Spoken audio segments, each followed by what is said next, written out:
오늘은 이제 드디어 마지막 시간이네요. 1장 마지막까지 하는 시간인데, 저번에도 얘기 드렸듯이 오늘은 남아있는 내용이 별로 없어요. 하나는 이제 그 저번 시간 했던 데넷 이야기에 조금 남은 부분이 있거든요. 데넷이 강조했던 게 지향성이라는 게 원래부터 세계 안에 있는 게 아니라 해석자가 지향적 체계로 어떤 체계를 해석하게 되면 그때 그 체계가 지향성을 가진 것으로 우리에게 이제 받아들여지는 거다라고 했잖아요. 그 맥락에서 이제 해석자의 지향성과 해석자가 해석한 지향성 사이의 관계에 대한 논의가 나오게 되고, 그 논의가 이제 브랜덤의 핵심 개념 중에 하나인 의무론적 태도라는 개념. 특히 그 의무론적 태도는 이제 두 가지로 구성되죠. 떠넘기기와 어트리뷰팅하고 또 언더테이킹, 떠맡기라는 이 태도로 구성되는데, 요 개념으로 이어지는 모습이 나오거든요. 그러니까 지향성은 우리가 세상에 떠넘기는 것이다. 그러니까 원래부터 세상에 존재하는 게 아니라 우리가 지향적인 체계로서 해석한 것이 지향성을 가지고 있다라고 우리한테 여겨지는 것이다. 요 논의부터 이제 떠넘기기, 떠맡기라는 개념이 도출되는 그 내용이 나오게 되고, 그 다음에 이제 브랜덤이 전체적인 이 1장의 내용을 전체적인 5가지 요지로 요약을 하거든요. 그 내용이 소개가 되고, 그리고 마지막에 첨언 부록으로 이제 비트겐슈타인의 규칙 개념에 대한 소개가 나와요. 그래서 비트겐슈타인은 체계적인 이론가가 아니기 때문에 규칙이라는 말을 여러 가지 의미로 썼다. 근데 왜 이 의미들이 구분돼야 되고, 왜 자신은 이런 식의 구분된 의미로 이걸 논의를 받아들였고, 이렇게 구분했을 때 어떤 점이 유익한지에 대한 첨언이 나오거든요. 그렇게 내용이 이어진다고 생각하시면 될 것 같아요. 네, 일단 한번 내용 볼게요. 네, 1종 지향성과 2종 지향성이라고 제가 번역을 했는데, 이게 좀 번역하기가 애매하더라고요. 이게 first class랑 second class인데, 이걸 처음에는 1차적 지향성, 2차적 지향성 이렇게 하려다가 사실은 1차, 2차는 번역한 용어가 따로 있거든요. first order, second order 이렇게 하면 이제 1차, 2차, 그래서 first order logic 하면은 1차 논리 이렇게 되는 거거든요. 근데 그렇게 1차가 따로 번역어가 있다 보니까 어쩔 수 없이 이런 식으로 했는데, 클래스라는 말을 1종으로 했는데, 그 의미는 이런 거예요. 그러니까 저번 시간에 얘기했듯이 지향성이라는 건 원래부터 세계 속에 있는 게 아니거든요. 어떤 대상이 지향적이다라고 우리가 인식한 이유는 지향적인 해석을 가지고서 그 대상을 그렇게 해석했기 때문에 지향성이 부여되는 거거든요. 그러니까 우리 해석하는 사람의 입장에서 가지고 있는 지향성이 있고, 이 해석하는 사람이 그렇게 대상을 해석했을 때 그 대상에게 귀속된, 그 대상에게 부여된 지향성이라는 게 있는데, 그게 구분되는데, 그걸 이제 브랜덤은 1종 지향성, 2종 지향성이라고 하고, 또 다른 데서는 이제 그 오리지널 인텐셔널리티, 그러니까 근본적 지향성하고 그 다음에 파생적 지향성 이라고도 구분하거든요. 근데 그런 구분이에요. 그래서 이렇게 두 가지가 구분된다. 해석자가 떠넘긴 지향성, 해석자가 대상에게 얘는 지향성을 가지고 있어라고 해석해서 대상에게 떠넘긴 지향성이 이게 2차적인 2종 지향성이고, 지향적 해석자가 드러내거나 소유한 지향성, 이게 이제 1종 지향성인 거죠. 그리고 여기 데넷 얘기가 나오는데, 데넷에 따르면 지향적 체계, 그 중에서도 어떤 지향적 체계라면, 다른 체계에 대해서 지향적 입장을 다른 체계에 대한 지향적 입장을 받아들일 수 있는 그런 지향적 체계는 특별한 종류의 지향성을 가진다. 이게 1종 지향성인 거죠. 이 다른 체계에 대해서 지향적 입장을 취하는 그런 입장으로 다른 체계들을 바라보는 이 체계는 우리 해석자잖아요. 지향적 해석자가 가지고 있는 지향성은 특별한 종류의 지향성이다. 요 지향성의 1종 지향성에 근거해서 2종 지향성들이 설명돼야 된다는 내용이거든요. 그래서 요 두 가지가 구분되는 거죠. 이제 지향성을 떠넘기는 자의 1종 지향성과 지향성이 떠넘겨진 자의 2종 지향성인데, 요 1종 지향성을 이해하지 않고서는 2종 지향성을 이해하는 것이 가능하지 않다. 1종 지향성, 해석자의 지향성이 우선적이고, 이 해석자가 다른 체계들을 지향성을 가지고 있어라고 해석할 때 그때 그 체계가 지향성을 가진 것으로서 여겨지게 되고 받아들여지게 되고 우리에 있어서 다루어지게 된다라는 거죠. 그래서 1종 지향성을 이해해야 2종 지향성을 이해하는 것이 가능하다고. 그래서 여기 재밌는 내용이 나오는데, 여기 보면 동물이라던가 체스를 플레이하는 그런 컴퓨터 같은 이런 단순한 체계들은, 이런 단순한 체계가 지향성을 가지고 있다라고 하는 거는 더 복잡한 체계, 우리 자신인 거죠. 우리 지향적 해석을 하는 사람의 우리의 입장에서 이제 우리의 이해를 배경으로 해서 설명돼야 된다, 이해되어야 된다라는 거죠. 1종 지향성을 바탕으로 2종 지향성이 이해돼야 된다. 그러다 보니까 여기 그 브랜덤이 직접 막 다루진 않지만 이런 재밌는 논의가 나오는 거죠. 동물도 생각을 하는가? 이런 컴퓨터도 생각을 하는가? 여기 말할 때 동물의 생각, 컴퓨터의 생각이라는 거는 원래부터 이 동물한테 내재되어 있고 컴퓨터한테 내재되어 있는 게 아니라 우리가 그 대상을 그렇게 해석했기 때문에 얘가 지향성을 가진 것으로서 여겨진다라는 것이죠. 원래부터 얘가 지향성을 가지고 있냐 없냐라는 말하는 건 무의미하고 우리의 해석에 의해서 지향성이 부여된다라는 것이죠. 그러니까 제일 첫 번째 시간에도 아마 이런 얘기 했을 거예요. 우리 집 뽀삐가 뭐 배가 고프다라는 걸 어떻게 알 수 있느냐. 얘가 밥그릇을 가져와서 꼬리를 흔드는 걸 보니까 내가 그걸 보면서 해석을 한단 말이죠. 밥그릇을 가져와서 꼬리를 흔드는 거는 이건 배가 고프다는 신호가 아닐까. 우리도 인간도 다른 사람한테 배가 고프다고 표현할 때 배고파 하면서 뭔가 이렇게 액션을 취하는데 뽀삐도 지금 그렇게 하고 있는 게 아닐까라고 내가 해석했기 때문에 우리 집 뽀삐한테 이런 지향성이 부여된다는 거죠. 이런 내용이고. 근데 이 얘기를 왜 하냐? 이 얘기가 이제 결국엔 지향성을 가지고 있다. 지향적 내용이 있다라는 게 다른 말로 하면 의미가 있다라는 거잖아요. 그러니까 지향적 내용이 있다. 얘가 뭔가를 믿는다, 의도한다, 의미한다, 이해한다라는 거. 이 모든 것들은 결국에는 의미의 문제이거든요. 그러니까 의미라는 게 원래부터 세상에 속해 있는 게 아니라 우리가 세상에 부여한 것이다. 우리의 이해에 따라서 그 대상이 어떤 그 사건이 의미를 지닌 것으로서 여겨지는 것이다. 이 얘기를 하려고 하는 거거든요. 그래서 이런 말이 나오죠. 이제 어떤 소음이나 어떤 표시들 이런 것들이 그러니까 소음이나 그 우리 종이 위에 있는 어떤 표시들이 그 자체로 어떤 의미를 갖고 있는 게 아니다. 그러니까 우리의 이해 가능성, 그것들에 대한 우리의 이해의 가능성이 어떤 이해의 가능성이라면 그것들이 이제 어떤 내용을 표현하고 있는 것으로 이해한다는 거죠. 어떤 내용이냐? 어떤 개념의 적용을 포함하는 그런 내용을 표현하고 있는 것으로서 이런 소음이나 어떤 표시들을 이해하는 우리의 가능성이 make them mean anything. 그것들을 어떤 것을 의미하도록 만든다라는 거죠. 그러니까 의미라는 것은 원래부터 세상에 있는 게 아니라 우리에게 의존하고 있다. 우리의 이해 때문에 의미라는 게 부여되는 거다. 그래서 단순한 지향성은 해석자에 의해 보여지는 지향성에 의존하고 있고 이게 그렇죠. 2차적인 지향성, 2종 지향성은 1종 지향성에 의존하고 있다. 파생적 지향성은 근원적 지향성에 의존하고 있고 이 말은 다른 말로 하면 대상의 의미라는 것은 우리의 이해 가능성에 의존한다라는 걸로 되는 거죠. 근데 여기서 이제 하나 반론이 제기될 수가 있는 게 여기 이제 존 썰의 이름이 나오는 거죠. 썰 같은 사람들이 제기하는 하나의 반론이 있다. 어떤 반론이냐? 일종의 퇴행 논증이다. 여기 한번 읽어볼게요. 이제 파생적 지향성이 이해 가능하려면 그러한 해석자를 지향적으로 내용 있는 것으로 받아들이거나 다루는 누군가에 대한 어떠한 지시로부터도 완전히 떨어져서 의미 있게 될 수 있는 지향적 해석자에 의해 소유되는 본질적 지향성도 그려야 된다. 이게 이제 요 부분을 번역한 건데 제가 지금 읽어보니까 제대로 번역한 건 맞는지 모르겠는데 너무 그냥 직역을 해가지고 한마디로 말해서 파생적 지향성이 그 근원적 지향성에 의존한다면은 그럼 근원적 지향성은 어떻게 설명되는데 이런 물음을 썰이 던지는 거거든요. 야, 파생적 지향성은 근원적 지향성에서 설명된다고 해봐. 그럼 근원적 지향성을 설명하려면 뭐가 있어야 되는데 이거는 그러면 아주 어떤 신비적인 뭔가로 남게 되는 거 아니야? 라는 이런 논증이거든요. 그래서 브랜덤은 이걸 어떻게 얘기하냐면은 일종의 퇴행 논증이다라고 하죠. 근데 문제는 뭐냐? 브랜덤은 이 퇴행 논증이 잘못됐다라고 생각하거든요. 왜냐? 이 퇴행 논증이라는 건 어떤 결함이 있는데 왜냐? 어떤 적절하지 못한 모델에 의존하고 있기 때문이다. 적절하지 못한 어떤 모델에 의존하고 있기 때문에 이건 결함이 있는 논증이다라는 게 브랜덤의 비판이거든요.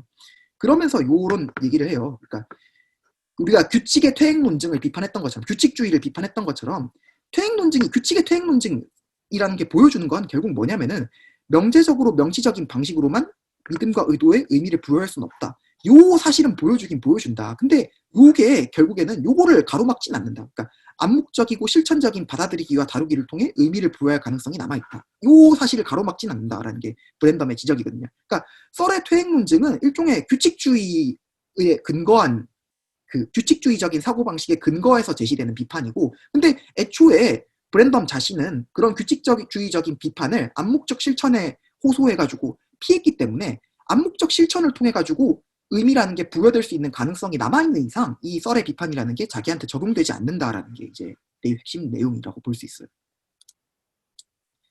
그리고 브랜덤이 그 얘기를 하면서 이제 자기 이론을 살짝 얘기를 해주거든요. 여기 재밌는 말이 나오는데 여기 이 자기의 이론 여기 이 작업에서 발전되는 자기의 이론이라는 건 어떻게 여겨질 수 있냐면은 어떤 하나의 설명으로 여겨질 수 있다. 어떤 설명이냐? 그 근원적 지향성을 떠넘기는 입장에 대한 하나의 설명으로 여겨질 수 있다. 그러니까 우리가 근원적 지향성을 떠넘긴다고 할 그쵸. 우리가 근원적 지향성을 떠넘긴다고 할 때 어떤 일들이 벌어지고 있느냐라는 거에 대한 입장으로 이해될 수 있는데, 한마디로 말해서 자기 이론이라는 게 결국에는 지향성의 관점에서도 해석될 수 있다는 거고, 사실 이런 지향성의 관점에서 해석될 수 있기 때문에 우리가 제일 첫 번째 시간에 얘기했던 거, 브랜던 본인의 작업이라는 건 우리란 누구인가, 우리란 어떤 존재인가에 대한 작업이라고 했잖아요. 결국에 그거랑도 연결되는 내용이에요. 그러니까 우리라는 존재, 우리가 어떤 대상을 우리의 하나의 이론으로서, 우리 인간 존재의 하나의 일원으로서 받아들인다고 할 때 우리는 도대체 뭘 하고 있는가, 이런 거에 대한 설명으로서 자기의 이론이 이해될 수 있다라는 내용이죠. 그러니까 우리로 받아들인다는 것은 합리적 존재로 받아들인다는 거고, 합리적 존재로 받아들인다는 것은 결국에는 얘가 지향적 내용을 가지고서 뭔가 믿고 의도하고 이해하고 욕망하는 그런 종류의 존재라고 받아들인다는 것인데, 그렇게 우리가 지향성을 대상에게 귀속시킬 때, 그래서 얘는 지향성을 가지고 있어 라고 하고 우리 자신도 지향성을 가지고 있는 것으로서 이해할 때, 그때 벌어지는 일이 도대체 뭔가에 대한 것으로 자기의 이론을 이해해 볼 수 있다. 자기 이론이 하고 있는 작업이 그런 작업으로 설명될 수 있다라고 하는 거고, 그리고 그 작업에서 이제 핵심이 되는 게 썰처럼 그런 썰이 제시하는 퇴행 논증에 빠지지 않으면서도 지향성을 설명할 때 있어서 핵심이 되는 게 요거거든요. 이게 요 부분인데, 그 공동체 구성원의 지향성은 서로에게서 파생된다. 요게 이제 브랜덤의 주장이에요. 서로가 서로에게 지향성을 떠넘기고 그 떠넘긴 지향성을 바탕으로 저 사람이 믿는 내용을 내가 떠맡고 하는 그런 일들이 벌어지고 있다고 하는데, 요거는 이제 3장에서 더 구체적으로 나오기 때문에, 3장, 4장에서 더 구체적으로 나오기 때문에 여기서 막 자세하게 설명할 수는 없지만 그냥 핵심만 간단하게 얘기하면 그런 거예요. 브랜덤 자신이 제시하는 어떤 그 토의적 실천의 모델을 가지고서 공동체를 바라보게 되면은, 그러니까 자기가 3장에서 토의적 실천의 모델을 제시할 거란 말이에요. 그리고 이 토의적 실천은 그 토의적 실천 속에서 우리가 그 어떤 수행이나 표현 같은 것들을 명제적으로 의미 있는 것으로서 받아들이게 되는 그런 실천에 대한 어떤 모델이란 말이에요. 근데 이 모델을 가지고서 우리가 하고 있는 실천을 보게 되면은 우린 어떤 걸 하고 있냐, 상대방에게 어떤 지향적 상태를 귀속시키고 떠넘기고, 그리고 상대가 믿고 있는 지향적 상태를 내가 나의 것으로 떠맡고 하는 그런 일들을 하고 있다는 거죠. 그리고 그렇게 떠넘기고 떠맡고 하는 행위 속에서 서로가 서로에게 지향성을 귀속시키고 지향성을 떠맡고 하면서 서로가 서로에게 이제 지향성의 근거가 되더라. 그래서 공동체 안에서 지향성이라는 게 성립하더라라는 내용이거든요. 그러니까 브랜덤 자신의 이론적 모델이 있고, 이 모델을 가지고서 공동체에서 일어나고 있는 일들을 바라봤을 때 어떤 일이 일어나고 있느냐, 서로가 서로에게 지향적 상태를 귀속시키는 일들이 일어나고 있고, 그럼으로써 서로가 서로에게 지향성의 근원이 되더라. 그래서 이 모든 지향성이라는 건 공동체 속에서 성립하더라. 이게 이 얘기를 하는 거거든요. 그래서 개인이 아니라 오직 공동체가 근원적 지향성을 지닌 것으로 해석된다. 여기 이 부분엔 안 나와 있는데, 여기 부분에는 이런 거죠. 이제 그들의 지향성, 각각 공동체 구성원들의 지향성이라는 것은 서로에게서부터 파생된다. 그리고 그게 공동체 바깥으로부터 파생되는 게 아니다라는 내용인데, 요거는 바로 다음에 나오는 문장이거든요. 근데 이게 제가 너무 길다 보니까 일단 잘랐는데, 공동체가 근원적 지향성을 지닌 것으로 해석된다. 공동체 안에서 지향성이라는 게 성립한다라는 내용이고, 그래서 요 내용이 나오는 거죠. 이 브랜덤이 3장에서 하는 내용으로는 그 규범적 태도로서 나오는 개념인데, 규범적 태도가 두 가지가 있다. 하나는 찬동을 떠맡는 거고, 그리고 다른 하나는 찬동을 떠넘기는 거다. 그리고 이렇게 떠넘기기라는 행위를 통해서 지향성이라는 게 성립한다라는 내용이고, 이런 활동들을 통해서 우리가 공동체 안에서 지향성이 어떻게 성립하는지를 설명할 수 있다는 걸 자기가 3장, 4장에서 보여줄 거다. 특히 3장이 브랜덤의 이론의 핵심적인 골격을 이룬다라는 내용이고, 그래서 찬동을 떠맡는다는 것은 한마디로 말해서 다른 사람이 믿고 있는 것을 내가 나의 믿음으로 받아들인다는 거예요. 저 사람이 저런 찬동을 하고 있네? 근데 그 찬동이 내가 가진 어떤 보조 전제들의 기준으로 봤을 때도 믿을만한 거야. 그래서 나는 저 사람이 믿는 것을 내가 나의 믿음으로 받아들일게 라고 하는 게 이게 떠맡기거든요. 이게 무언가를 믿는 행위, 이게 찬동을 떠맡기고, 찬동을 떠넘기기라는 거는 우리가 계속 봤듯이 저 사람이 저런 걸 믿고 있어 라고 이제 저 사람에게 어떤 찬동을 귀속시키는 행위인 거죠. 떠넘기는 행위. 저 사람에게 어떤 것을 믿고 있다. 저 사람이 지향적 상태를 갖고 있다라고 저 사람한테 뭔가를 주는 거죠. 믿음을 주는 거죠. 이런 두 가지가 있고, 그리고 몇 번씩이나 반복해서 말했지만 저는 이걸 떠넘기기로 번역하는 걸 좋아하는데, 왜냐하면 이거를 어스크라이빙이라는 단어가 또 하나가 있기 때문에, 어스크라이빙하고 어트리뷰팅을 구분하기 위해서는 그 ascribing을 귀속시키기라고 한다면은 attributing을 떠넘기기라고 하는 게 더 좋지 않나라고 생각해서 그래요. 근데 의미상으로는 다 똑같거든요. 그리고 다만 제가 이걸 구분한 이유는 이 두 가지가 이제 규범적 태도의 핵심적인 개념들이기 때문에 두 가지가 쌍이기 때문에 그래서 구분하는 거거든요. 그러니까 규범적 상태라는 게 있다. 그게 바로 이제 그 찬동과 권한이고, 그리고 그 찬동과 권한에 대한 규범적 태도라는 게 있다. 그게 바로 떠넘기기와 떠맡기이다. 이렇게 이해를 하는 게 나중에 3장에서 짜여지는 모델을 어떤 설명하기에 훨씬 깔끔하기 때문에 그래서 구분한 거고요. 그리고 브랜덤이 이 얘기를 한 다음에 이제 썸머리에서 자기가 지금까지 했던 모든 얘기를 총 정리를 하거든요. 자기는 이때까지 어떤 얘기를 했냐? 5가지가 핵심이다. 근데 예. 여기 나온 그 전에 이런 게 있죠.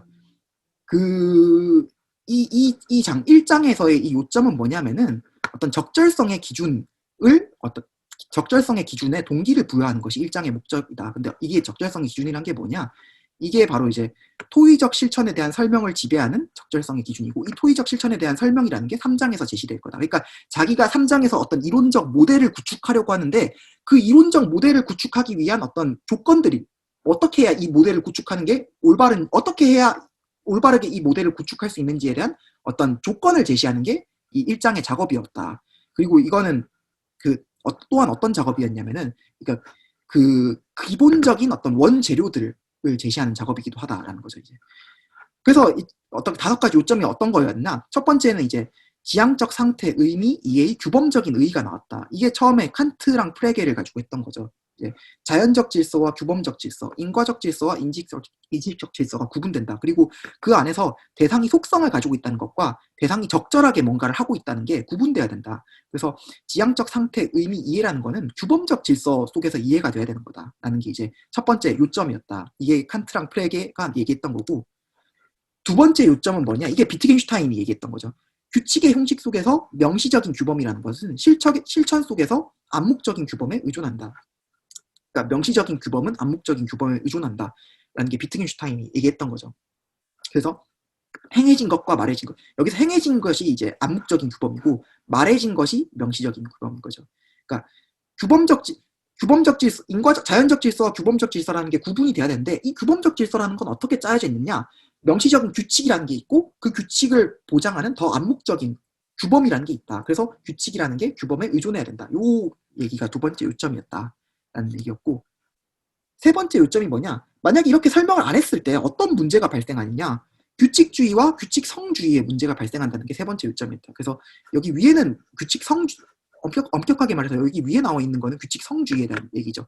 옳다, 그르다라는 것과 규칙적이다, 비규칙적이다라는 구분을 동일시하게 돼서는 암묵적 규범이라는 걸 이해할 수가 없다. 그러니까 우리가 한편으로는 규범이라는 걸 이해하려고 할 때 규범이 뭔가 했을 때 규범을 순전히 명시적인 규칙으로만 환원하게 되면 규칙의 무한태행의 문제에 빠지게 되죠. 이 규칙을 설명하기 위해서 다른 규칙이 있어야 되고, 그 다른 규칙을 설명하기 위해서 또 다른 규칙이 있어야 되고, 그래서 규칙의 연쇄가 무한하게 이어지는 그런 문제가 발생하게 되는데, 그게 규칙주의가 빠지게 되는 문제였고, 두 번째 규칙성주의는 그런 무한태행을 극복하기 위해서 규칙이라는 것을 순전히 우리의 어떤 규칙적인 행위들, 규칙적인 성향으로 다 환원하려고 했는데, 이러다 보면은 내가 가진 수많은 성향들 중에서 어떤 성향이 특권적으로 옳은지를 설명할 수가 없게 되는 그런 게리맨더링의 문제에 빠지게 되더라.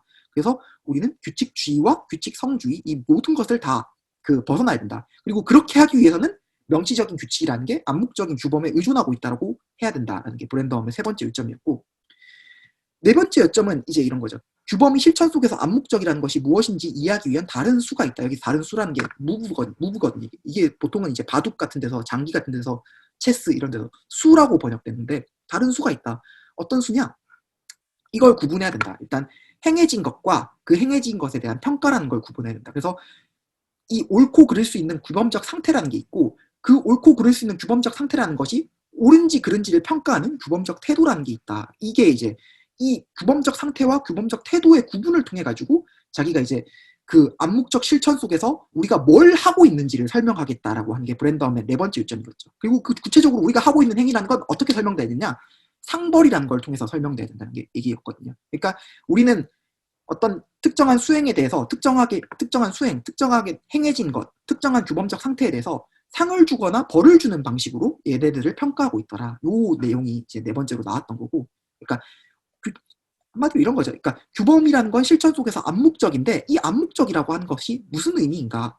암묵적이라고 하는 것을 암묵적으로 우리가 뭔가를 그 옳고 그름을 평가하고 있다라고 할 때 뭘 하고 있는가를 설명하는 이런 이론이 있어야 된다는 게 브랜덤의 주장이었고 그걸 결국엔 상벌 이론으로 설명을 했고 다섯 번째 요점은 이런 거죠. 그래서 결국에 규범이라는 것은 원래부터 세계 속에 있는 게 아니라 우리가 어떤 실천 속에서 이 규범을 받아들일 것인지 받아들이지 않을 것인지에 따라서 우리에게 규범이라는 게 강제력을 행사하기도 강제력을 행사하지 못하기도 하는 거다. 그래서 규범이라는 것은 실천 속에서 그 규범을 인정하는 사람의 실천적인 태도에 의해서 성립된다라는 게 브랜덤의 핵심적인 주장이었고 요게 이제 요걸 설명하면서 나온 게 푸펜도르프, 칸트가 나왔고 그게 요걸 설명하면서 핵심적으로 나왔던 게 객관성도 이 관점에서 설명이 돼야 된다.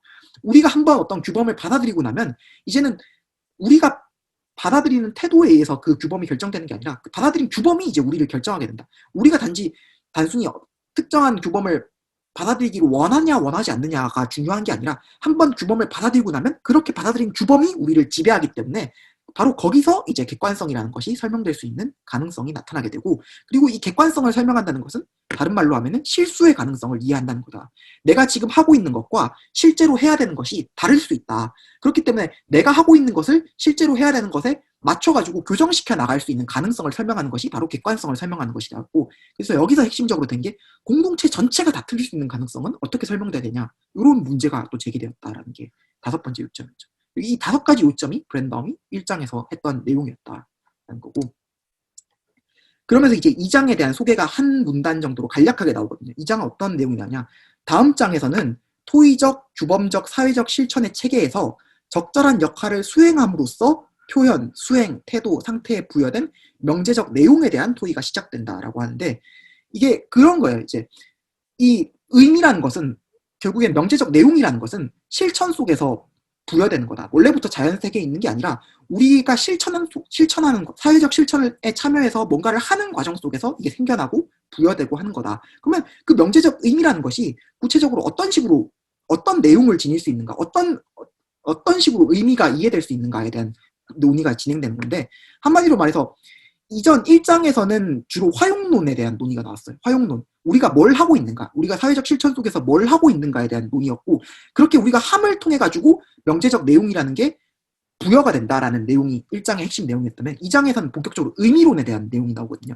그렇게 부여된 의미라는 게 그렇게 부여된 명제적 내용이라는 걸 우리가 어떻게 이해해야 되는가, 그게 어떤 의미를 지닐 수 있는가라는 세만틱스, 의미론에 대한 논의가 나오는데 문제는 뭐냐면은 이 의미론이 화용론하고 따로 성립하는 것이 아니라 1장에서 제시된 화용론을 바탕으로 해서 성립하는 의미론이라는 거죠. 그래서 2장에서 브랜덤의 유명한 표어가 나오는데 의미론은 화용론에 응답해야 된다라는 표어가 2장에서 나오거든요. 그래서 여기 화용론과 의미론 사이의 관계에 대한 논의가 2장에서 나온다. 명제적 내용에 대한 토의가 진행되는데 이 명제적 내용에 대한 토의라는 것은 결국에는 이 명제적 내용이 뭘 의미하는지라는 의미론적인 문제에 대한 토의이고 이 의미론적인 문제라는 것은 결국엔 화용론하고 뗄래야 뗄 수 없는 긴밀한 관계를 맺고 있다라는 게 2장에서 이제 제시되는 내용인 거죠.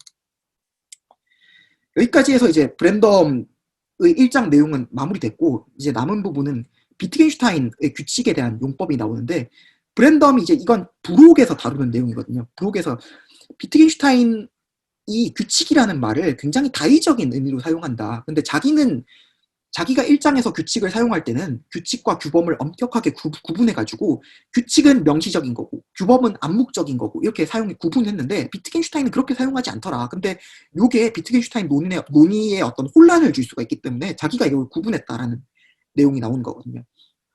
그래서 비트겐슈타인이 규칙을 사용하는 세 가지 용법이 있다. 어떤 거냐?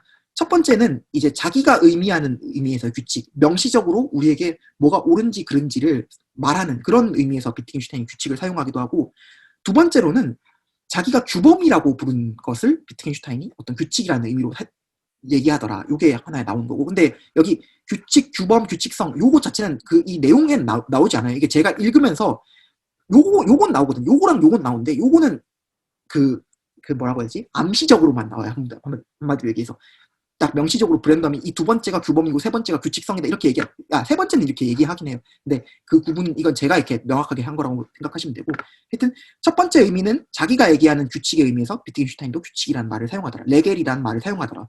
두 번째는 자기가 말하는 규범의 의미에서 암묵적인 규범의 의미에서 비트겐슈타인이 규칙이라는 말을 사용하더라. 세 번째는 규칙성의 의미에서 규칙이라는 말을 또 사용하기도 하더라, 비트겐슈타인이. 그러니까 우리가 어떤 규칙적으로 행위하고 있을 때 우리 자신은 그게 규칙을 따르는 건지 안 따르는 건지 생각도 안 하고 자각도 안 하고 있지만 외부의 제3자가 그걸 봤을 때 얘가 어떤 규칙적으로 행위하고 있네? 이러이러한 규칙을 따르고 있네? 라고 말할 수 있는 그런 상태. 그런 상태도 비트겐슈타인이 규칙이라는 말로 부르더라. 근데 자기 관점에서 봤을 땐 그건 규칙성을 따르는 행위더라 라는 얘기였고, 그러다 보니까는 규칙에 따라 놀이가 수행된다는 말도 비트겐슈타인이 두 가지 의미로 사용하더라. 하나는 이제 이런 거죠.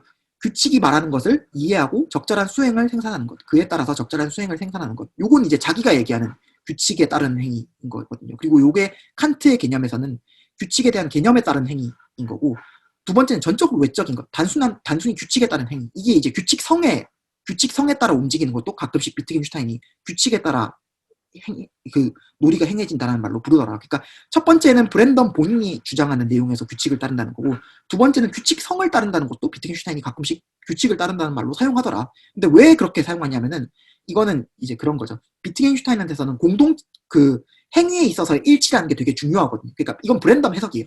행위에 있어서 우리가 일치하기 때문에 그 일치 위에서 그 규범이라는 게 성립한다. 이건 브랜덤도 받아들이는 입장인데, 근데 비트겐슈타인은 이걸 규칙이라는 표현으로 자꾸 쓰다 보니까 규칙성의 문제, 행위에 있어서 우리가 일치하더라는 문제도 가끔씩 자꾸만 규칙이라는 말로 설명하는 경향이 있더라라는 게 브랜덤의 지적이었고, 그리고 브랜덤이 그래서 강조하는 게 그거예요. 그러니까 비트겐슈타인 논의에서 정말 핵심이 되는 거는 뭐냐면은 규칙주의와 규칙성주의 사이를 빠져나가는 그 딜레마 상황을 빠져나가는 그 문제가 비트겐슈타인에서 핵심인데, 그때 그걸 빠져나갈 수 있는 방법이라는 게 결국에는 해석이 아닌 규칙을 파악하는 방법과 관련되어 있다. 그리고 비트겐슈타인 이거는 이제 규칙 따르기 논의, 그게 규칙 따르기 논의 철학적 탐구 201절에서 나오는 논의거든요. 근데 거기서 해석이 아닌 규칙의 파악이라는 게 있다라고 비트겐슈타인이 주장을 하는데 요 해석이 아닌 규칙의 파악이라는 비트겐슈타인의 용어를 브랜덤은 이렇게 이해를 하는 거죠.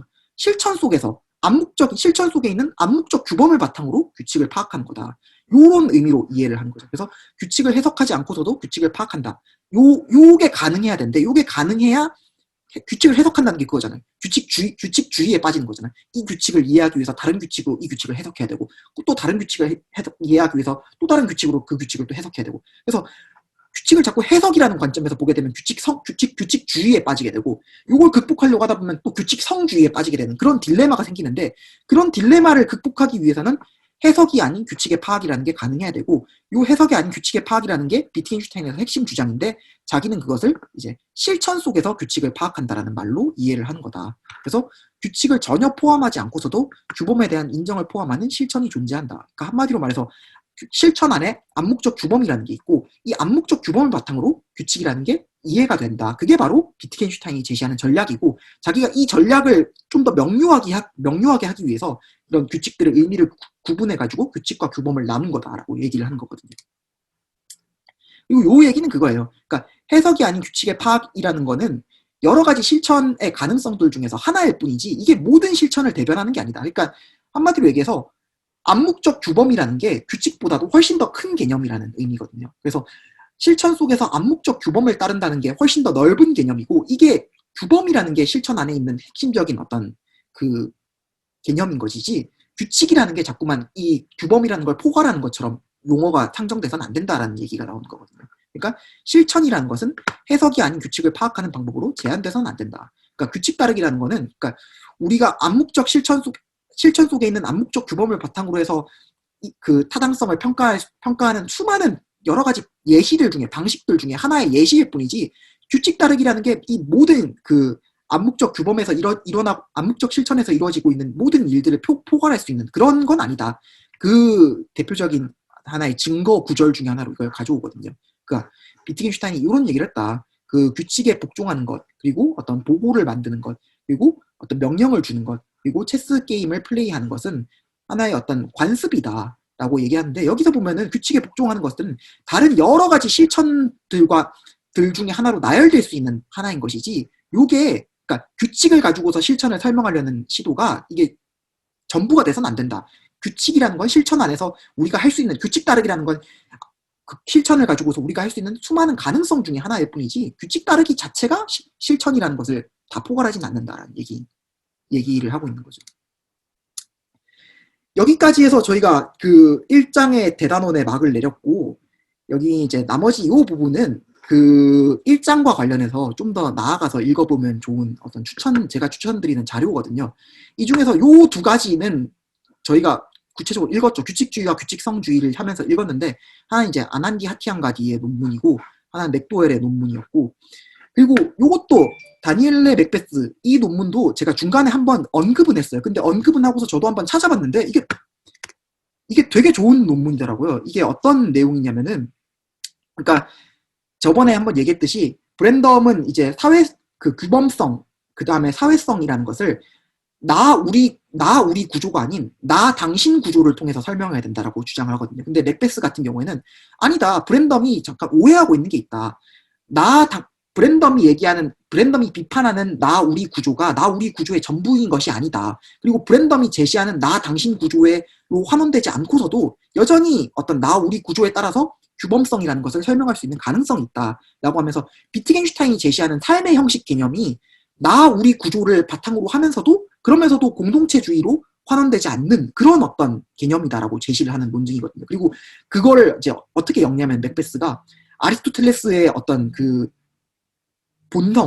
본질 개념하고 그다음에 헤겔의 생 개념하고 엮어가지고 비트겐슈타인의 삶의 형식 개념 이것들 사이에 어떤 유사성이 있다라고 하면서 제시를 하는데 되게 재밌고 되게 여러 가지 함축하는 바가 많은 논문인 것 같아서 한번 읽어보시면 좋을 것 같다고 생각하고, 그리고 이건 다니엘 데넷의 논문인데 다니엘 데넷이 이제 저희가 저번 주랑 오늘 읽었던 부분 브랜덤이 자기를 가지고서 이제 설명하는 부분에 대해서 다니엘 데넷이 그걸 보고서 반응한 내용이거든요. 이거 리딩 브랜덤이라는 그 논문집에 수록되어 있는 내용인데, 데넷은 일단 기본적으로 얘기해서 브랜덤을 굉장히 호의적으로 평가해요.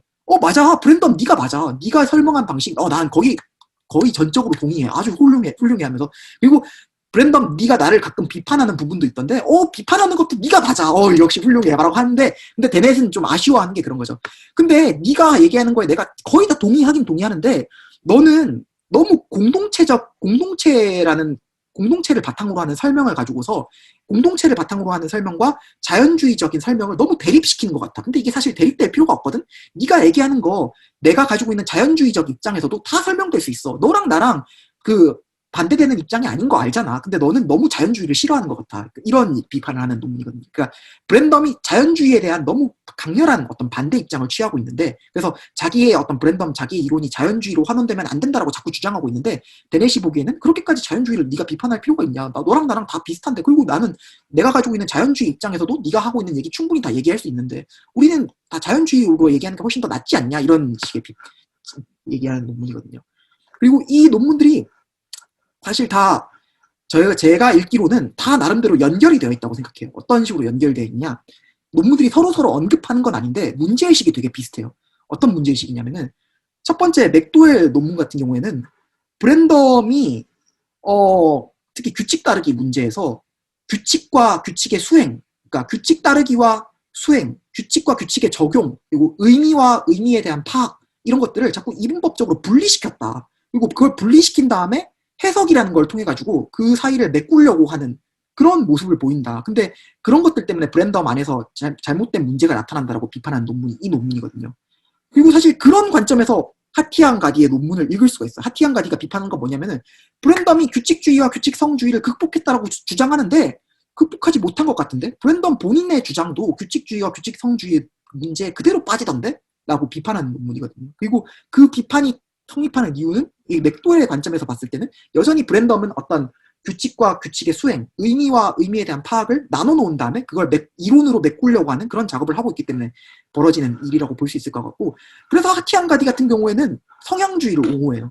브랜덤 네가 얘기하고 있는 거 결국엔 일종의 성향주의로 나한테는 보이거든. 그래서 성향주의 입장에서 너가 제시하는 주장들을 더 발전시키면 좋을 것 같아라고 이 논문 마지막 결론이 나오는 거거든요. 그리고 그거랑 관련해서 사실은 맥베스와 데넷의 논의가 좀 비슷한 면이 있어요. 맥베스 같은 경우에도 브랜덤이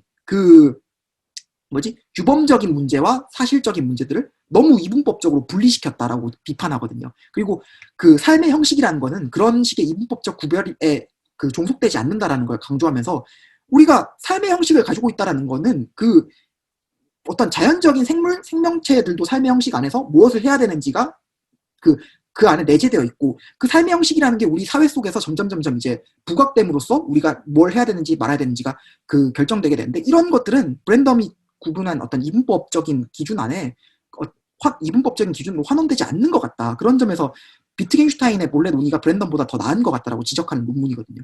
그리고 맥백스의 논문은 그런 점에서 맥도웰하고 좀 더 가깝게 맞닿아 있는 경향이 좀 있어요. 이분법을 비판하고 그러면서 비트겐슈타인의 관점에서 브랜덤을 비판한다는 점에서 맥백스는 맥도웰하고 좀 가깝게 맞닿아 있는 면이 있는데 데넷 같은 경우에는 동시에 이런 이분법을 비판하면서 하티앙가디랑 좀 더 맞닿아 있는 면이 있거든요. 자연주의를 옹호한다는 점에서 이 하티앙가디가 성향주의로 이해하면 안 돼라고 했던 것을 데넷은 훨씬 더 극진적으로 밀고 나서 자연주의도 네가 얘기하는 거 다 설명할 수 있는 것 같다라는 이런 식으로 주장하는 거니까 서로 다 어떤 논문 사이에 유기적인 연관 관계가 있는 것 같아요. 근데 저는 그러니까 이거는 이제 제가 이병덕 교수님 최근에 논문도 공부하고 그러면서 더 좀 이제 그렇게 될 수도 있다고 생각을 했던 게 맥도웰은 본인이 이제 실제론자인데 그게 이제 어떤 이제 기초 믿음이나 그런 의미에서 실제론이 아니라 우리가 그런 거에 의존하지 않아도 우리 그 경험이라는 게 우리에게 직접적으로 주어진 거지 매개된 게 아니다. 그런 식의 의미에서 실제론을 주장하는 거잖아요. 그게 어떤 그 얘기야. 형상을 매개해서 우리가 경험을 하는 게 아니다. 내 눈앞에 근데 아이폰은 실체다. 이거는 뭐 내가 추론해서 아는 게 아니라 그냥 지각으로 아는 거다. 이게 맥도웰 입장인 거죠. 네. 그러니까 근데 그러니까 안녕하세요. 그게 분명히 의미가 있으면서도 결국 그게 세계에 대해서 무슨 해명을 해주느냐 그게. 네, 승진 선생님 안녕하세요. 세계에 대해서 무슨 해명을 해주느냐. 네, 그러니까 그런 식으로 설명하는 게 그러니까 일종의 선언주의, 침묵주의 그게 도대체 세계에 대해서 뭘 얘기해주고 도대체 어떤 의견을 제시해주고 저는 그래서 제가 형이 말한 대로 제가 말한 게 되게 브랜덤스럽다라고 했던 게 저는 일견 이해가 가는 게 제가 최근에 이제 형이상학 물론 이제 전통적인 그런 형이상학은 아니지만 요즘에 이제 내일 소개할 그런 이제 인과적 유명론이나 그런 것도 제가 다시 공부를 하고 그런 게 정말 형이사업 차원에서부터 어쩌면 나중에 가서는 궁극적으로 윤리학 문제까지 저는 이게 하나의 전체적인 커다란 철학적 진영이 있다고 생각을 하고 그거를 약간 이제 분야별로 묶기 위한 제 입장으로 이제 묶어놓기 위한 그런 입장들을 계속 찾아다니고 그렇게 하고 있는데 저는 오히려 원래 브랜덤을 별로 안 좋아하고 제가 오히려 맥도웰식의 그런 선언주의나 침묵주의를 좀 더 심정적으로 좋아했다가 요즘 생각이 바뀌었어요. 아니야, 이거는 세계에 대해서 더 구체적이고 더 거대한 모델로 해명을 해야 될 필요가 있어. 이병덕 교수님 제자 되면 이제 지금 맥도웰을 버린 거냐? 아니 근데 그 맞아. 나도 너랑 그 점에서는 좀 비슷하게 생각하고 있는데 나도 이론 만드는 걸 좋아한다고 했잖아. 그러니까 네. 썰을 푸는 입장에서는 사실 브랜던처럼 이론을 그리는 게 되게 좋긴 한데 근데 이거는 하나의 그림인 거고 맥도웰이 보여주려고 하는 건 이런 그림이 아니라 우리가 왜 자꾸만 이상한 생각에 빠지나 왜 안 해도 되는 문제를 고민하는가 이 문제를 고민할 필요가 없다는 걸 보여준다는 점에서는 난 맥도웰이 맞다고 생각하고 그래서 이론을 만들 필요도 없는데 이 이론을 만들고 어떤 의미론을 그리고 형이상학적인 어떤 모델을 제시하고 하는 것들은 그러니까 그거지 이제 더 이상 문제가 없는 상태에서 그러니까 나의 세계관을 그려내는 작업인 거지. 그러니까 그렇게 해석하면 브랜덤이 맞아. 그러니까 문제가 있어서 문제를 해결하기 위한 모델을 제시한다. 예를 들어서 브랜덤 같은 경우에는 규칙주의와 규칙성주의 사이에 딜레마가 있고 이걸 해결하기 위해서는 자기의 암묵적 실천을 바탕으로 하는 그런 규범적인 모델을 제시해야 된다. 이렇게 하면 브랜덤은 난 틀렸다고 생각해. 근데 이런 문제는 잘못됐다. 애초에 규칙주의, 규칙성주의의 딜레마라는 거는 우리가 잘못된 어떤 철학적 가정에서 출발했기 때문에 나타나는 문제인 것이고 여기에 대해서 해결해야 될 이론을 제시해야 될 필요조차 없다라고 이걸 인정한 다음에 맥도웰처럼 그걸 인정한 다음에 그럼에도 불구하고 내가 가지고 있는 어떤 언어에 대한 그림을 너한테 이제 소개를 해줄게라고 하면서 보여주는 때는 그때는 이제 브랜덤이 좋은 어떤 그 모델이 될 수 있다고 생각하지. 그러니까 무슨 말인지 알겠어. 내가 좀 말을 그러니까 무슨 말인지 알겠는데 어차피 오늘 마지막 시간이고 어쨌든 브랜덤을 좀 이제 정리하는 시간이니까 이거는 좀 꼭 좀 짚고 넘어가야겠다고 싶은 게 우리 이제 그 문제가 이제 거짓 문제다. 이게 실제로는 이제 전혀 잘못된 가정에서 시작된 문제이기 때문에 이거를 진지한 문제로 받아들이고 그거에 대항하는 시간으로서 그거에 대한 대안이나 어쩌면 이제 반박하는 그런 모델로서 그렇게 구축하는 빌딩하는 그런 거는 이제 별로 동의가 되지 않는다. 어, 그렇게 얘기를 하는데 어, 근데 그러니까 모르겠어요. 저도 그러니까 결국은 이제 저도 생각이 많이 바뀌어서 옛날처럼 뭐 실제가 있고 막 대문자 철학을 해야 되고 뭐 그런 생각을 하진 않는데 그런데 모르겠어요. 그게 결국은 맥도웰이 그거는 거짓 문제다. 잘못됐다. 전제부터 잘못됐다. 오케이. 그런 식으로 비판을 할 수 있어요. 그런데 결국은 그러면은 근데 그런 가정이나 그런 문제 딜레마들이 없어졌다고 해가지고 그거에 대한 설명에 대한 요구나 설명의 의무가 사라지느냐? 저는 그건 아니라고 생각을 하거든요. 아니 그러니까 너가 한 말이랑 내가 한 말이랑 비슷해. 그러니까 이런 얘기지. 예를 들어서 뭐 문학 작품들 있잖아. 햄릿 같은 작품들. 그게 뭐 역사적 사실을 기술하고 있는 작품은 아니잖아. 그러니까 그런 문학 작품을 가지고서 그 당시에 역사가 어떻게 됐는지를 재구성해야겠다. 그 역사를 내가 알기 위해서 이런 문학 작품 같은 것들을 도입해가지고 설명을 해야 된다라고 하면 그건 사이비 문제지. 만약에 브랜덤의 추론주의 이론들이 그런 규칙주의와 규칙성주의의 딜레마의 문제를 해결하기 위해서 도입되는 하나의 설명 모델이라면 그러면 아까 얘기했듯이 햄릿을 가지고서 역사를 설명하려고 하는 그런 사이비 문제에 빠진다고 생각해. 근데 다만 그런 사이비 문제에 빠지지 않고 그 애초에 문제가 없다는 걸 인정할게. 그럼에도 불구하고 나는 내가 가지고 있는 언어에 대한 이미지, 나는 내가 가지고 있는 어떤 인간에 대한 이미지, 나는 내가 가지고 있는 어떤 삶의 고민에 대한 선택에 대한 이미지들을 보여주고 싶어. 그래서 그 보여주고 싶은 하나의 이야기로 햄릿을 제시할게라고 한다면 그러면은 문학 작품이 문학 작품으로서 받아들여지는 거죠. 마찬가지로 나도 추론주의 이론이 규칙주의와 규칙성주의의 뭐 딜레마를 헤쳐나가고 뭐 브랜덤 본인은 이게 문제를 해결한다고 생각하지만 그런 의미에서가 아니라 우리가 아예 문제가 없다는 걸 그냥 인정한 상태에서 우리가 지금까지 뭘 하고 있는지 뭘 해왔는지를 하나의 그림으로 그려서 보여주겠다라고 하는 그런 모델이라면은 나는 이거 전적으로 거의 동의하거든. 물론 여러 가지 좀 세부적으로 가다듬어야 되는 것들이 있고 논쟁 사항들이 많긴 하지만 그래도 나는 브랜덤이 설명력 있는 이론이라 생각하지. 그런 의미에서 너가 한 말에 동의한다는 거야. 그러니까 저도 이제 그러니까 우리 둘이 애초에 지금 논쟁을 하는 것도 뭐 우리가 뭐 얼마나 많이 달라가지고 그러겠어요. 그 미묘한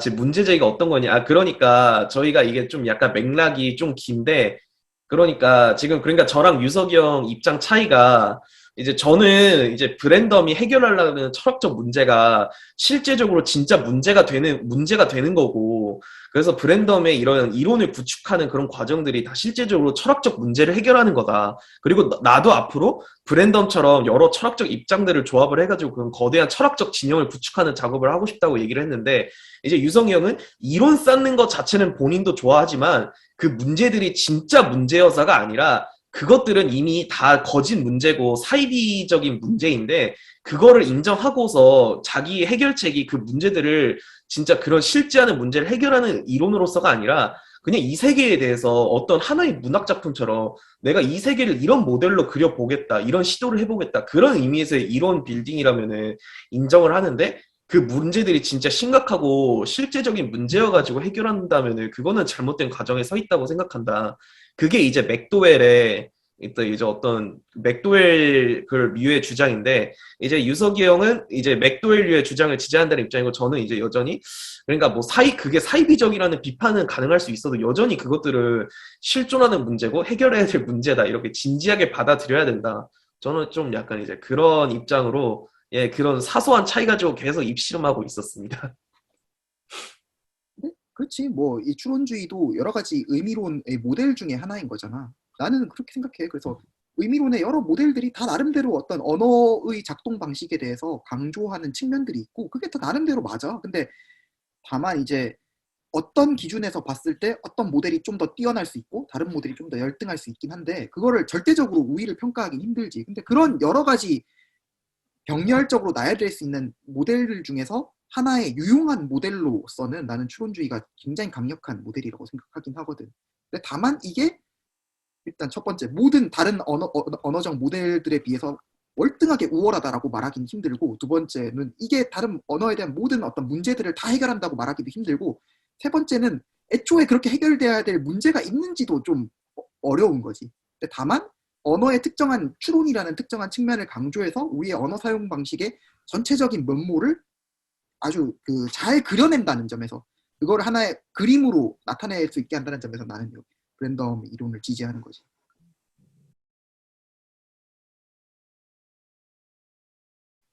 비트겐슈타인이랑 브랜덤 둘 다 정말 잘 모르겠는데 얼추 느껴지는 인상으로는 둘의 기획이 구별되는지 잘 모르겠거든요. 혹시 가장 결정적인 차이점이 있다면 어떤 게 있을까요?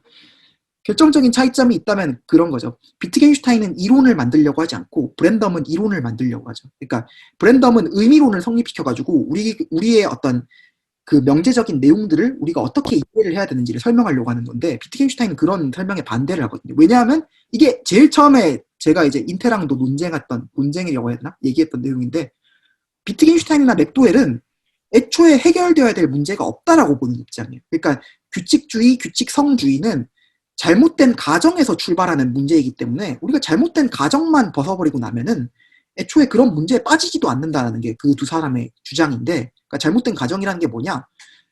이게 플라톤적인 가정인 거죠. 그러니까 저 어딘가에 의미 그 자체가 있어. 규칙 그 자체가 저 어딘가에 있어. 그리고 나는 그 규칙을 알지 못하는 상태에서 그 규칙을 알기 위해서 뭔가 이론을 제시해가지고 저 의미 그 자체로 다가가기 위해 노력해야 돼. 이런 가정 때문에 여기에서 발생하는 것들이 이제 규칙성주의, 규칙주의의 문제라는 게 맥도웰 비트겐슈타인의 비판이거든요.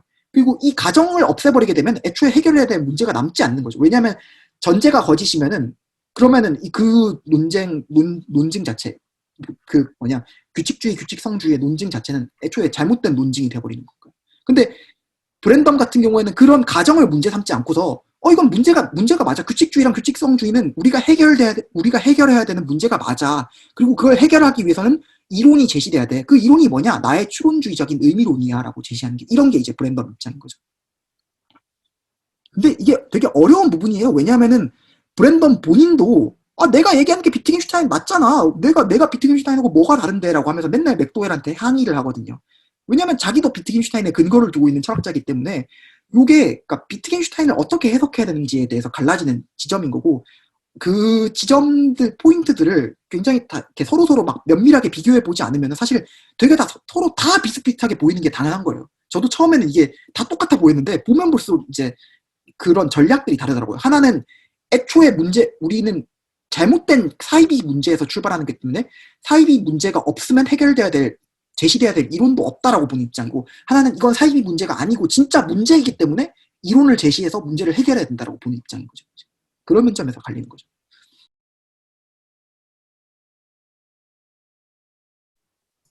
그 데넷이랑 브랜덤 논쟁 이제 데넷이 뭐 브랜덤 너가 한 말 다 맞는데 자연주의를 그렇게 싫어할 게 아니다. 이거 지금 추천해주신 요거 보면은 좀 이 관련 내용은 다 좀 파악할 수 있을까? 아니면 추가적으로 그 둘 사이에서 오간 논의에 뭐 추가적으로 더 좀 공부할 게 있을까요? 저는 글쎄요, 요거랑 데넷이 밀리칸을 이용하거든? 밀리칸도 근데 좀 비슷해. 데넷하고 좀 비슷한 입장이라서 밀리칸 논문, 내가 저번에 얘기했던 뭐지? 아버지와 아들과 딸이란 논문이 있거든, 밀리칸 논문. 바이스켈러 논문집에. 예, 맞아요. 그 아버지가 셀라스고 아들이 브랜덤이고 딸이 밀리칸 자신이다. 그래가지고 서로 어떻게 다른가라는 걸 얘기하는 논문인데 그거라 보이면 될 것 같고 그리고 이 리딩 브랜덤 안에 데넷에 대한 브랜덤의 답변도 있어가지고 거기서 내가 그 답변은 다 안 읽어봤는데 앞부분에 브랜덤이 뭐 그런 얘기를 하거든. 데넷이 너무 호의적인 평가를 해줘가지고 감사하다 뭐 이런 얘기도 있고 뭐 그래. 요거 보면 나올 거야. 너무 호의적이어서 감사한데 그래도 자연주의는 싫다. 뭐라고 얘기하지? 근데 아니 브랜덤은 밀리칸 되게 좋아하거든. 밀리칸하고 자기가 다른 얘기를 하고 있는 게 아니다. 밀리칸 같은 경우는 셀라스 우파니까 자연주의적인 입장에서 이런 것들을 데넷도 셀라스 우파잖아. 데넷도 셀라스 우파고 밀리칸도 셀라스 우파라 가지고 자연주의적인 관점에서 진화론적인 관점에서 그런 브랜덤이 얘기하는 규범들을 다 설명하려고 하는데 지향성을 설명하려고 하는데 그것들이 브랜덤 본인이 보기에는 나랑 일맥상통하는 내용이야. 강조점이 좀 다를 뿐이지라고 하는 거지.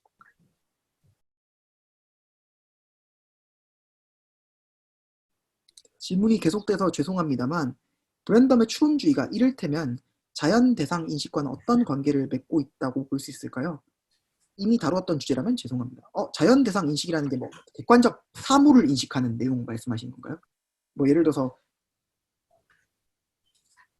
자연과학이나, 그러니까 저번에 한번 얘기를 했는데 이런 거죠. 이제 브랜덤이 보기에는 자연과학도 일종의 전통적 인식론과 관계되는 부분이 있죠. 예를 들어서 브랜덤이 이런 거예요. 자연과학의 인식들도 사실은 다 추론 속에서 성립하는 거다라고 보는 입장이거든요. 예를 들면 이런 거예요. 자연과학 얘기하기 전에 지각 예를 들거든요. 이건 명칭으로 만들기 4장에서 나온 내용인데 4장이 이제 그 지각과 관련된 부분, 행동하고 관련된 부분 다루거든요. 근데 내가 이 대상을 지각하고 있다라고 할 때 전통적인 경험주의에서는 이 대상으로부터 나한테 감각 소여가 주어져가지고 감각 소여를 내가 직접적으로 파악해서 대상을 지각한다고 생각했단 말이에요. 근데 브랜덤이 보기엔 그렇지 않아요. 내가 이 대상을 지각하고 있다고 할 때 일어나는 일이라는 게 뭐냐면은 내가 이 대상을 경험하고 있다고 할 때 관찰하고 있다고 할 때 일어나는 일이라는 게 뭐냐면은 이런 거죠. 나는 지금 정상적인 그 인식 상황에 놓여 있다. 예를 들어서 나는 지금 이 대상을 초록색이라고 보고 있는데 내가 이 대상을 초록색이라고 믿는 이유는 지금 내가 이 대상을 보고 있을 때 위에서부터 주어지는 광원이 정상적인 인식 상황이고 내 시각이 정상적인 시각이고 그래서 대상에 대한 내가 왜곡된 인식을 갖고 있지 않다라는 추론적 전제 위에서 출발해가지고 이 대상은 둥글다, 이 대상은 초록색이다라고 하는 거거든요. 그러니까 나는 정상적인 상황에 놓여 있다는 전제로부터 추론이 진행돼서 그래서 이 대상에 대한 어떤 관찰적인 결과들이 나오는 거죠. 이것은 초록색이다, 이것은 둥글다, 이것은 딱딱하다라는 결론들이 나오거든요. 그러니까 대상에 대한 지각, 자연 세계에 대한 지각도 결국에는 일종의 추론이라는 게 브랜덤 주장이에요. 그리고 여기서 더 나아가가지고 자연과학도 브랜덤이 그런 식으로 설명하거든요. 저번에 한번 얘기했던 게 그런 거죠. 이제 그 안개 상자에서 뮤 입자를 보는 예시, 그것도 브랜덤이 되게 자주 듣는 예시인데 처음 물리학과 대학원생이 그 실험실에 와가지고 안개 상자라는 걸 바라보게 되면은 거기서는 어떤 증기 자취만을 볼 수밖에 없단 말이에요. 뮤입자라는 걸 대학원생 볼 수가 없어요. 지각되지도 않아요. 그 대학원생한테는 뮤입자라는 게 존재하는 것도 아니고 지각되는 것도 아니고 경험되는 것도 아니고 관찰되는 것도 아니에요. 그냥 증기 자취만 보이는 거죠. 근데 이제 그 대학원생 주변에 있는 선배들이나 교수님이 대학원생을 훈련시키는 거죠. 야, 이런 조건에서는 이러이런 증기 자취가 뮤입자의 존재를 도출해내는 거야. 이러이러한 조건에서 이 증기 자체가 관찰되면은 뮤입자가 관찰된다고 해야 되는 거야 라고 이제 추론적으로 이렇게 훈련을 시키게 되면은 그렇게 되면 어느 순간 그 대학원생이 증기 자체를 봤을 때 뮤입자를 관측하게 되는 거거든요. 그러니까 그런 의미에서 브랜덤은 관찰적인 명제랑 관찰적이지 않은 명제 사이에 전통적인 구분이라는 게 존재하지 않는다라고 보는 거죠. 우리가 결국 세상을 있는 그대로 관찰하고 있다, 있는 그대로 보고 있다라고 하는 것들도 어떤 추론의 과정 속에서 이루어지는 작업인 거고 그 추론이라는 것은 내가 가지고 있는 기본적인 전제들에서 출발해가지고 이루어지는 작업인 거고 이 전제들이라는 것은 매 순간 이유를 제시하고 요구하는 놀이 속에서 평가되는 것이기 때문에 고정되어 있고 완벽하고 변하지 않고 그래서 세계를 하나의 딱 객관적인 절대적인 그림 속에서 제시할 수 있는 그런 어떤 전제라는 건 존재하지가 않게 되는 거죠. 그러니까 그런 점에서 인식론하고 관련된 거죠.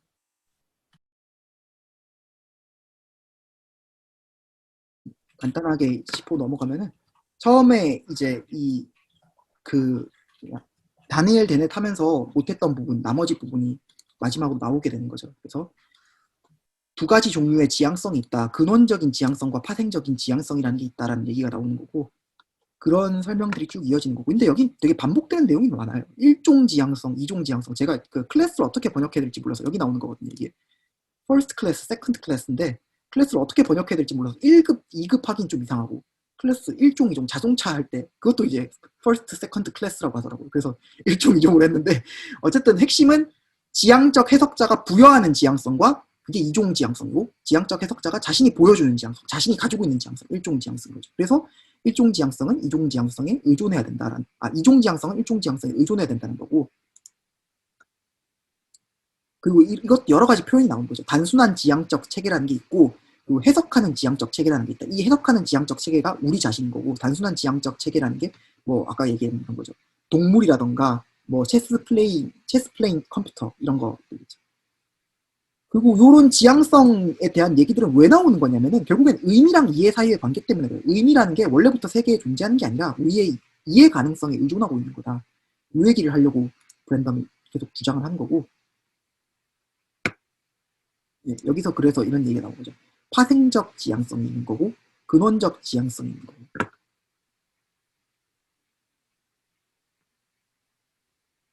그리고 여기는 이제 발레가 제시되고 발레라고 해야 되나? 어떤 도전이 제시되는 거거든요. 브랜덤 자신의 입장에 대한 도전이 제시되는데 그게 뭐냐? 썰의 비판이다. 썰이 이제 퇴행 논증을 제시한다. 야, 이종 지향성이 일종 지향성에 의존하고, 그럼 일종 지향성은 그럼 어떻게 설명돼야 되는데? 라는 이런 물음을 제시하는데, 근데 브랜덤이 보기에는, 근데 그거는 이제 뭐라고 해야 될까? 결함이 있는 잘못된 어떤 모델에 의존하고 있기 때문에 그런 거다. 썰은 일종의 규칙주의를 가지고서 규칙주의적인 아이디어를 바탕으로 지향성을 생각하기 때문에 그런 식의 비판을 제시하는 건데, 자기가 3장에서 제시할 모델은 그런 규칙주의에 빠지지 않는다. 이게 이제 이 부분이 자기가 3장에서 제시하는 모델에 대한 대략적인 설명이거든요.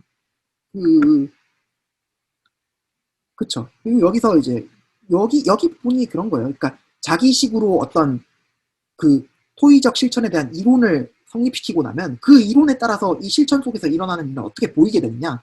실천 속에서 서로가 서로에게 지향성을 귀속시키고 있는 걸로 보이게 되고, 그래서 서로가 서로에게 지향성의 근원이 되는 것이고, 그래서 지향성이라는 건 서로로부터 파생되는 것이다. 그러다 보니까 공동체 바깥에서 지향성이 성립하지 않는다. 공동체 실천 안에서 지향성이라는 게 성립한다는 내용인 거죠. 그래서 사회적 실천이라는 게 되게 중요하고, 그 사회적 실천 속에서 일어나고 있는 일이 뭐냐?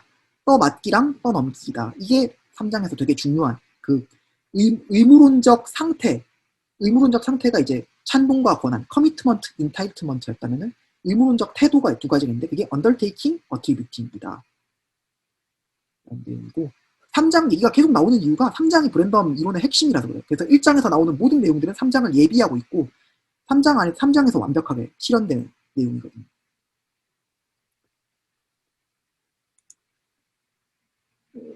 그리고 여기 이제 요약이 나오는 거죠. 요약은 자기 이론은 그래서 지향성을 어떻게 떠넘기는 거에 대한, 우리가 떠넘기고 있을 때 뭘 하고 있는 거에 대한 기술로서 설명될 수 있고, 그래서 뭐 여기 이제 첫 번째, 두 번째, 세 번째, 네 번째 요점들, 다섯 번째까지 요점이 있는 거죠.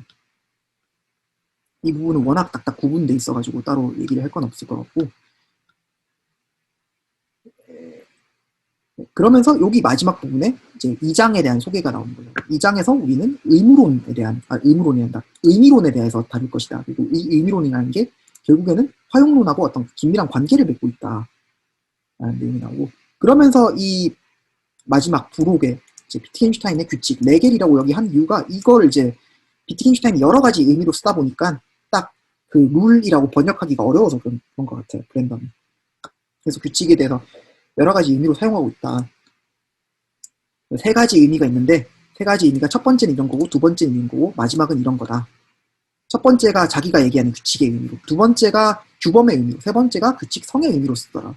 그리고 그런 규칙에 따라서 게임이 진행된다는 거에 대해서도 두 가지가 있더라. 첫 번째는 자기가 의미하는 식으로 규칙에 따라서 수행이 진행된다는 거랑, 그래서 어떤 옳고 그름에 따라서 이제 뭐가 옳은지 그른지를 평가하는, 규칙에 따라서 뭐가 옳은지 그른지를 평가한다는 거랑, 두 번째는 이제 규칙성에 따라서 수행이 진행되고 있는 거. 이것도 비트겐슈타인이 가끔씩 규칙이라는 말을 쓰더라. 그래서 그런 혼란이 있고, 이 부분에서 그 두 가지를 좀 더 명확하게 구분해 준 다음에, 그래서 이런 의미의 다양성 때문에 이 구분의 필요성이 요청된다. 구분이라는 게 절실하게 요청된다라고 하는 거거든요. 그래서 자기는 이제 규칙하고 규범이라는 걸 구분을 했고, 그렇게 구분했을 때 이제 그 해석이 아닌 규칙 따르기라는 것은 결국에는 어디 있지? 해석이 아닌 규칙 파악의 방식이 있다. 해석이 아닌 규칙의 파악의 방식이 있다라는 거는 이제 그런 의미인 거죠. 그 실천 속에 있는 암묵적 규범에 따라서 규칙을 이해하고 있는 거라는 게 되는 거고, 그리고 규칙 따르기라는 게 실천을 전부 다 설명해주지 못한다. 규칙 따르기는 그냥 실천의 한 예시일 뿐이다라는 게 이 마지막 문제를 나옵니다. 네. 그렇게 해서 여기 보면은 안 넘어가지. 네, 여기 부분에서 이제 2장이 나오는 거거든요. 네.